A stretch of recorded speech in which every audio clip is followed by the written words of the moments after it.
Katulad ko pareho kami ni Speaker Romualdez mahilig sa singit eh. Ah, yung 1 bilyong yan, naalala ko yung claim ni Montulfo na nakaiwan daw ng 1 bilyong piso si Pangulong Duterte sa Malacanang. Alam nyo, hindi naman po in-oust si Pangulong Duterte. Peaceful transition of power. Paano ka makakaiwan ng 1 bilyon? Kung Mayo pa lang, alam mo nang matapos na yung term mo eh. Kung meron may 1 bilyon granting without conceding may 1 bilyon doon, hindi maiuwi mo yun. Ang tagal ng panahon para maiuwi mo yung 1 bilyon.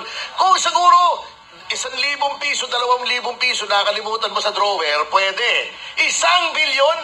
Alam niyo ba kung gaano karami 1 bilyon? Yung 1 milyong piso, ganyan, mga ganyang kalaki, di ba? Mga 12 inches, more or less, yung haba.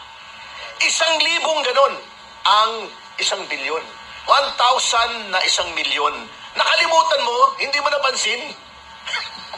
Yan ang mga tiradang... Ano lang, boss, 1 minute. Ito.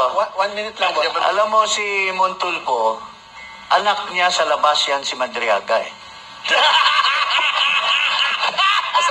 Sigit po natin yung 1 minute and then we'll acknowledge Dr. Lorraine. Yes po, 1 minute lang po. Alam mo kung ba't ako nagagalit?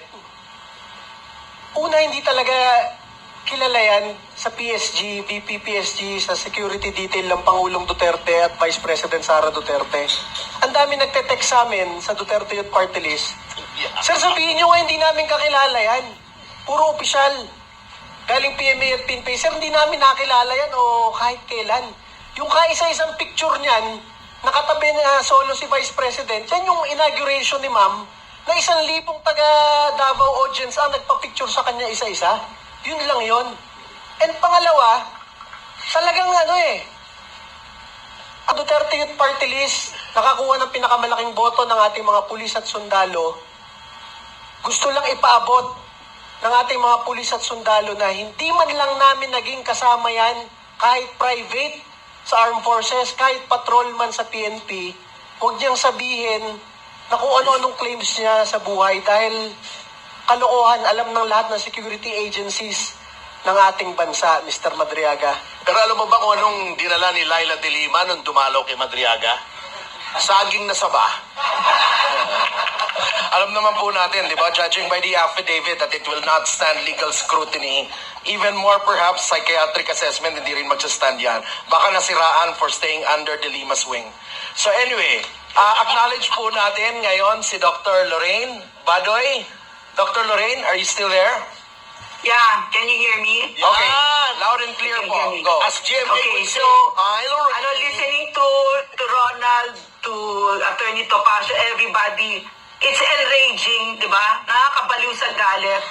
And this is not the first time. It's been the hallmark of the Marcos presidency, yung kabaliwan na ganito, the insanity. Because this is an insane president, and we can talk ourselves blue in the face, as I said, no? Yung mga insertions, all of that, all the technicalities, parang we're talking about yung a Congress that's made of hardened criminals, no? Na inuulit pa, di ba?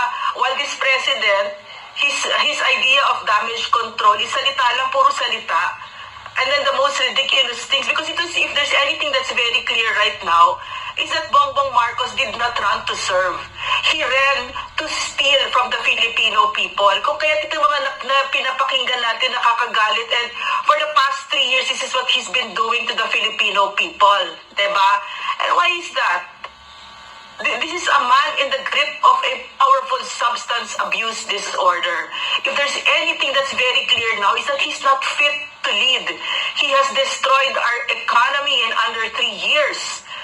And the amounts that we're talking about right now are staggering, nakakahina. And we know what that means. What those amounts mean, no? Is that yung mga bahay na wash out, yung mga nalunod na mga kababayan natin, yung mga nagugutom. And this is why we need to speak out, because they're not able to speak out, di ba? And if there's one thing that we also know, this could not have been possible under President Rodrigo Roa Duterte. In the end, the buck really stops with Bongbong Marcos. And apart from the, di ba, Ferdy said, Attorney Topacio said that yung yung statement ni Zaldico. Why is it heavy? It's also heavy because he's the appropriations chair. Di ba? Mabigat yung sinabi niya. So, and yet, niloloko ang Pilipino, no? Walang kahihiyan itong Marcos administration na ito. That ICI is a load of crock talaga, bullshit. Because it was created by Bongbong Marcos, his appointees, no? These are his appointees, and they will not touch Bongbong Marcos nor Martin Romualdez. And at the end of it, ang kakapal talaga ng mga mukha, walang kahihiyan sa Pilipino. The impunity, the brazenness, and we'll always go back to the privilege of having served my country under PRRD, which fortunately, no, for us, he gave us a standard, eh. And I'm afraid that we're going to lose that outrage, and we should never lose that outrage. Kaya isa pa yan, no? Just to look at PRRD in The Hague, yan ang ginawa ni Bongbong Marcos. It's a heinous crime. Extraordinary rendition. So, all in all I really just want to say, as a doctor, no, we can cure the symptoms. We can say, we'll do this, yung katulad ng ginagawa niya, no? He'll fire all sorts of people, mga other secretaries niya, si Lucas Bersamin, etc., etc. Pero siya yung kailangan mag-resign. He has to step down. He is fully incapable of leading our country. It's like having a patient with cancer. You're going to manage the fever, the appetite loss, but in the end, it's the cancer, and the cancer is Bongbong Marcos. He is fully incapable. He is a plunderer. He is a criminal, that extraordinary rendition of PRRD, and he is a drug addict. At the very bottom of this is because he is a drug addict. His family members are drug addicts. In the real world, if you refuse a hair follicle drug test, it is the same as a positive test and you get fired. It's the same thing now. No? So, I guess that's all I have to say. It's wonderful listening to all of you. Kasi parang, akala ko ako lang yung galit eh. Tsaka alam mo yan si Madriaga, yung asset natin ang sinasabi, siya yung nilapitan ni Trillanes para i-assassinate si Vice President. The Vice President knows this. So, the takedown of the Vice President, it's so brazen, it's so shameless, the utter disregard for the Constitution. All of this is happening under the watch of a drug addict.